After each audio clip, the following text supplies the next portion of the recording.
Right before walking down the aisle, my fiancé's sister sneered, "You'll never be the woman he loves most." "I'll always come first." My fiancé laughed and whispered, "She's right, you know." I smiled and said, "Enjoy the wedding." Then I walked out and straight into the limo with his biggest secret. So, I was supposed to get married last weekend. Everything was set. The Plaza Hotel. A six-figure wedding. A Vera Wang dress. Hundreds of guests. Months of planning. Thousands of little details checked and double-checked. And I left. Not because I got cold feet. Not because I had doubts. I left because, 10 minutes before walking down the aisle, I realized the man I was about to marry was a complete joke. Let's start from the beginning. My fiancé, Nate, and I had been together for 4 years. Met in New York, both working in finance, both ambitious, both wanting the perfect life. I thought we were on the same page.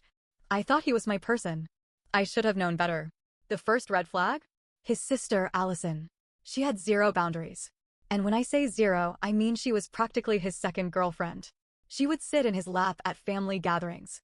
She would jokingly refer to herself as the most important woman in his life. She had a meltdown when she found out I was moving in with him. She would openly say things like, "I don't think Nate should ever get married. He's meant to be free." At first, I told myself it was just an overprotective sibling thing. Some families are just weirdly close. I figured once Nate and I got engaged, she'd back off. She didn't.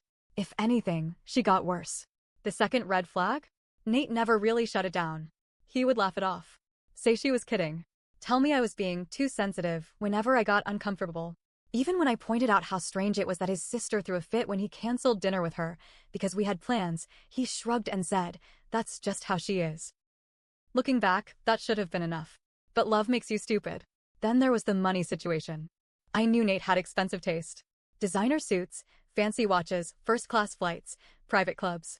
But I thought he could afford it. I mean, we worked in finance. We made good money. But something always felt off. Like the time his credit card got declined at Cipriani, and he laughed and said, "Oh, I must have hit my limit." Or the time we were supposed to split the cost of a vacation, and at the last minute, he asked me to put it on my card. "I'll pay back," he said. He never did. I convinced myself it wasn't a big deal. That maybe he was just bad with budgeting. I even offered to help him organize his finances once, and he brushed it off. The truth? I had no idea where his money was really coming from. Until 2 weeks before the wedding. I was at a work event, a charity gala at the Met, when I met a man named Bradley Peters. We got to talking. I mentioned I was getting married soon. He asked who my fiancé was. I told him. His expression changed immediately. "Brad, Nate? Nate last name? Me? Yeah, do you know him?" Brad laughs, "Yeah, I know him." He pulled out his phone, scrolled for a second, and then showed me a picture. It was a selfie of him and Nate. On a yacht. In Ibiza. That wasn't the shocking part. The shocking part? Nate was sitting on his lap. My stomach dropped. I forced myself to keep my face neutral. "How do you know him?" Brad smiled. "He didn't tell you?" "We've been involved for a while now." I thought I was going to throw up. Brad must have seen my face because he immediately went, "Oh my God. You didn't know." I shook my head. Then he looked genuinely pissed. Apparently, Brad had been funding Nate's entire lifestyle for the past 3 years. Rent, travel, clothes, expensive dinners. Everything. And Nate had led him to believe that I knew. That I was okay with it. "Wait, so you guys are together?" I asked, still in complete shock. Brad sighed. "Not exactly.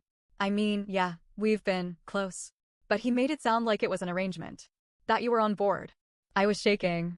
2 weeks before our wedding, and I found out my fiancé was someone's sugar baby. And he let me think he was just a rich guy who made some bad spending choices. Brad was livid. Not at me, at Nate. "He lied to both of us," he said. "That's cute." I don't know why, but I laughed. Maybe because it was so insane that my brain just refused to process it. And that's when Brad said, "What do you want to do about it?" And an idea started forming. I kept my mouth shut. I acted completely normal in the days leading up to the wedding. I let Nate think I was blissfully unaware. Let him pose for engagement pictures. Let him go to his bachelor party. Let him send me sappy texts about how he couldn't wait to spend the rest of his life with me. And then, 10 minutes before the ceremony, Allison walked into the bridal suite. I should have expected it. She walked up to me, smirking, eyes full of victory, and said, "You'll never be the woman he loves most. I'll always come first." And then, behind her, Nate appeared. And instead of shutting her down, instead of telling her to stop being a psychotic third wheel in his love life, he laughed. He looked at me and laughed. And then he said, "She's right, you know." I don't know what it was about those words, but something in me just clicked. This was never going to change. He was never going to put me first. Even without the Brad situation, even if we got married, I'd always be fighting for a place in my own husband's life. And I was done fighting. So I smiled. I handed Allison my bouquet. And I whispered, "Enjoy the wedding." Then I turned around, walked out of the plaza, and stepped into a waiting limo, where Brad was waiting for me. The door shut behind me with a soft click. The limo's air conditioning blasted against my skin, a sharp contrast to the heavy summer heat outside. Brad sat across from me, dressed in a sleek navy suit, one arm casually draped over the seat. He held a glass of whiskey in his hand, ice clinking softly as he swirled it. "That bad, huh?" he said, raising an eyebrow. I exhaled, slow and controlled, feeling the adrenaline surge through me. "Worse." Brad smirked and gestured toward the champagne chilling in the ice bucket between us. "Drink?" I didn't even hesitate. I popped the bottle, let it foam over a little, then poured myself a full glass. My hands were steady now. My pulse was slowing. I just walked out of my own wedding. But it wasn't over yet. Brad took a sip of his whiskey and watched me carefully. "So, what's the next move?" That was the thing, I wasn't done yet. I didn't just want to leave. I wanted to make sure Nate never forgot what he lost. I wanted him to hurt the way I hurt. I leaned forward, my fingers gripping the delicate stem of my glass. "How fast can you ruin his life?" Brad grinned. Back in the ballroom, chaos was already unfolding. At first, nobody noticed I was gone. Guests were still chatting, sipping champagne, waiting for the ceremony to start. The pianist played soft classical music. The planner rushed around, making last-minute checks. Then the whispers started. "Where's the bride? Is there a delay? Why is Allison holding her bouquet?" Nate was standing near the altar, chatting with his groomsmen, pretending to be unbothered. Then one of the hotel staff walked up to him. "Sir," the man said, clearing his throat. "We need to discuss an urgent issue with the billing." Nate frowned. "Billing?" "Yes. The charges on the main card have been declined." Repeatedly. At first, Nate laughed, thinking it was a mistake. Then his expression changed. Because Brad had already made the call. Within minutes, the vendors were pulling out. The catering service refused to serve another plate. The bartenders stopped pouring drinks. The wedding planner's assistant whispered something in her ear, and suddenly, she was storming toward Nate, demanding immediate payment. Then, the music stopped. Dead silence. The officiant, an old family friend, turned to Nate and said, "Where's the bride?" And that's when the panic finally hit him. His perfect wedding, his perfect day, was falling apart before his eyes. And I wasn't even there to watch it burn. Brad's fingers moved swiftly across his phone screen. "All right. The plaza's shutting everything down. Bartenders aren't serving. DJ's packing up. This should be fun." I sipped my champagne. "Not enough." Brad's eyes flicked up to mine, amused. "You're ruthless. You're just figuring that out?" He chuckled. "All right. What else?" I leaned back against the leather seat, my mind racing. Then an idea hit me. "You said he used your money for everything, right?" I asked. Brad nodded. "The apartment. The car. The memberships. All of it. Take it back." Brad's grin widened. "Now we're talking." He made another call. Within minutes, Nate's luxurious apartment, paid for by Brad, was no longer his. The keys? Revoked. The Porsche? On its way to being towed. The credit cards? Frozen. By the time Nate figured out what was happening, he'd be homeless, broke, and humiliated. And I wasn't even done yet. Then Brad's phone rang. His expression darkened as he glanced at the screen. He hesitated before answering. "What?" he said sharply. I watched his face carefully. His relaxed smirk vanished. His jaw tightened. Something was wrong. "Are you sure?" he asked. A long pause. Then he cursed under his breath and hung up. "What?" I asked. He exhaled and rubbed his jaw. "There's an issue." A bad feeling crept up my spine. "What kind of issue?" Brad met my gaze. Turns out I wasn't the only one Nate was taking money from. I froze. "What?" Brad leaned forward. "There's another man. A bigger deal than me. Someone with real power. And he's looking for Nate." I stared at him.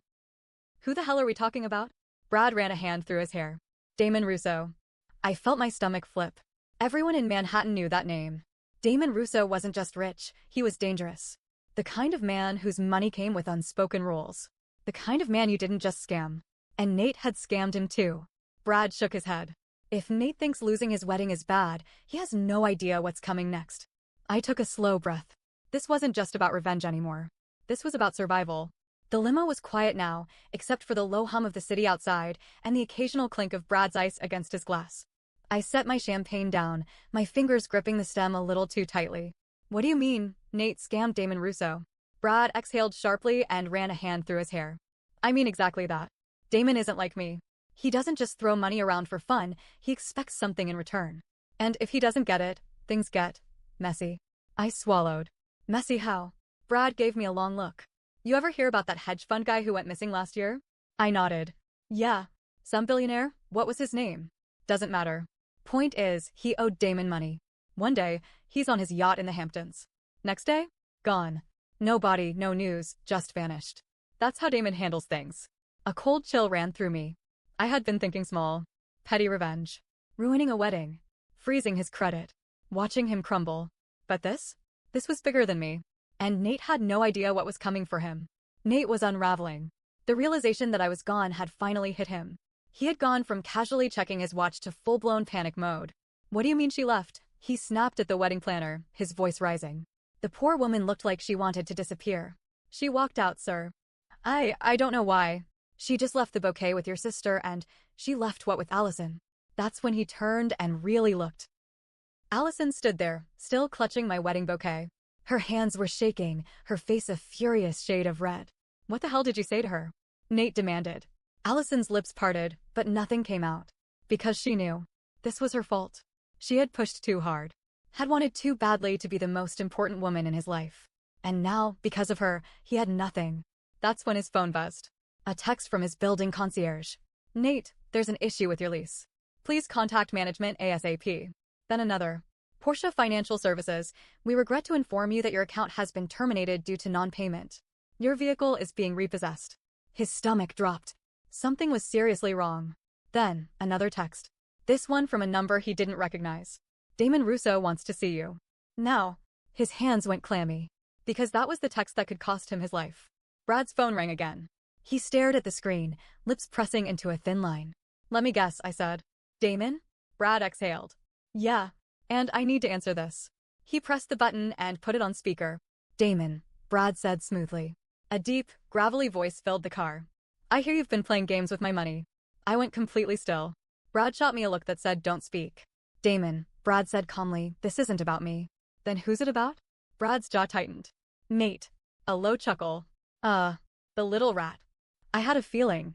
You see, Brad, I don't like when people waste my time. And your boy Nate? He's wasted a lot of it. Brad leaned forward. What did he do? Damon let out a slow breath. Let's just say he convinced me to invest in something that doesn't exist. A fake deal. A shell company. Thousands of dollars funneled into nothing. And now he thinks he can walk away? I felt my stomach twist. This wasn't just Nate mooching off sugar daddies. This was fraud. Brad ran a hand down his face. How much are we talking? There was a pause. Then Damon said. 3 million. I almost choked on air. $3 million. Nate had conned a man like Damon Russo out of millions and thought he could get away with it. I gripped Brad's arm, trying to keep my voice steady. If Damon finds him first, what happens? Brad met my gaze, then turned back to the phone. Damon, let me handle this. Damon laughed. You don't handle things, Brad. You throw money at them. And unfortunately for Nate, I don't want money. I want him. Click. The line went dead. My heart was pounding now. I had walked away thinking I was leaving Nate to financial ruin. I hadn't realized I was leaving him to potentially die. Brad rubbed his temples. This is bad. I nodded, swallowing hard. Yeah, no kidding. Then I straightened. Brad, we have to find him first. Brad blinked. Why the hell would we do that? Because, I said, gripping my champagne glass so tight my knuckles turned white. As much as I hate him, I don't want him dead. Brad sighed, leaning back against the seat. All right, so where do we start? I exhaled, thinking. Then I grabbed my phone and started typing. Because if I knew Nate, if I really knew him, there was only one place he'd run to when his world started falling apart. And I was going to be waiting for him when he got there. Brad drove. I sat in the passenger seat, staring at my phone, trying to figure out where Nate would go. The limo had been abandoned. We needed something faster, something that wouldn't draw attention. Nate wasn't at the plaza anymore. I knew that because he called me. His name flashed on my screen. I hesitated. Then I picked up. Where the hell are you? His voice came through, frantic, angry, desperate. Funny, I said, I was about to ask you the same thing. Don't play games with me. You need to. You think I'm going to help you? I snapped. After everything? I know about Brad. I know about Damon. You lied to me, Nate. For years. His breath was uneven. I didn't lie, I just. You just thought I was dumb enough to never find out. Silence. Then, Allison said something to you, didn't she? I laughed. Of course. Of course he would think his sister was the problem. You have much bigger problems than Allison, I said. Brad gestured for me to put the call on speaker. I did. Nate, Brad said smoothly. Damon wants his money. Silence. Then, I don't have it. Brad shook his head. Wrong answer. Nate's voice cracked. Please. You have to help me. You still have money, you can. Brad barked out a laugh. Oh, now you want my help? What happened to all that cocky bullshit? What happened to Brad won't care. I didn't think it was possible, but Nate sounded smaller. I messed up. Brad clenched his jaw. Yeah, you did. And Damon's not exactly the forgiving type. Hi, I can fix this. I just need time. You don't have time. I leaned in. Where are you, Nate? Silence. Then, the apartment. I glanced at Brad. The one you just revoked his lease on? Brad smirked. I turned back to the phone. Stay there. We're coming. When we arrived, the doorman wouldn't let us up. Mr. Last Name is no longer a resident here, he said, stone-faced. Brad slid him a crisp 100. We'll only be 10 minutes. The doorman hesitated, then nodded. We took the elevator up. When the doors opened, the hallway was eerily quiet. Then we saw him. Nate was sitting on the floor outside the apartment, knees up, head in his hands. His tie was loosened, his hair disheveled. He looked up when he saw us. You did this, he said to Brad. Brad snorted. You did this to yourself. I crossed my arms. Stand up. Nate hesitated. Then, slowly, he did. I stared at him. This was the man I was supposed to marry. And now? I felt nothing for him. Did you ever love me? I asked. He flinched. Of course I did. I tilted my head. So when you were flying to Ibiza with Brad, or scamming Damon Russo out of millions, was that love? His jaw clenched. Was it love when you laughed at Allison's disgusting comment instead of defending me? Was it love when you used his money to pay for our wedding? Nate exhaled, shoulders sagging. I didn't want you to know. Know what? That you were a fraud. No. His eyes flashed. That I was never enough. I stilled. He swallowed. I grew up watching guys like Brad. Like Damon. These powerful men who had everything. And I wanted to be like them. I wanted to be the man who could give you the world. I stared at him, trying to process if that was supposed to be an excuse. That's not love, I said finally. That's vanity. His expression crumpled. I was going to tell you. After the wedding, I was going to fix everything. Brad laughed. You think Damon was gonna let you walk away? Nate's hands curled into fists. What do I do? I shook my head. That's not my problem anymore. Then I turned to Brad. Let's go. I didn't look back. Nate tried calling. Blocked.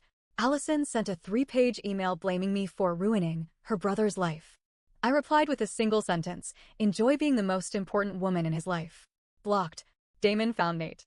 I don't know what happened after that, but I do know that Nate left the city overnight. Gone. Vanished. I didn't ask questions. Brad and I? We kept in touch. Turns out we actually make great business partners. Who knew? And me? I walked away free. No wedding. No fraud. No Nate. Just me, a glass of champagne, and the rest of my life waiting. And honestly, I've never felt lighter.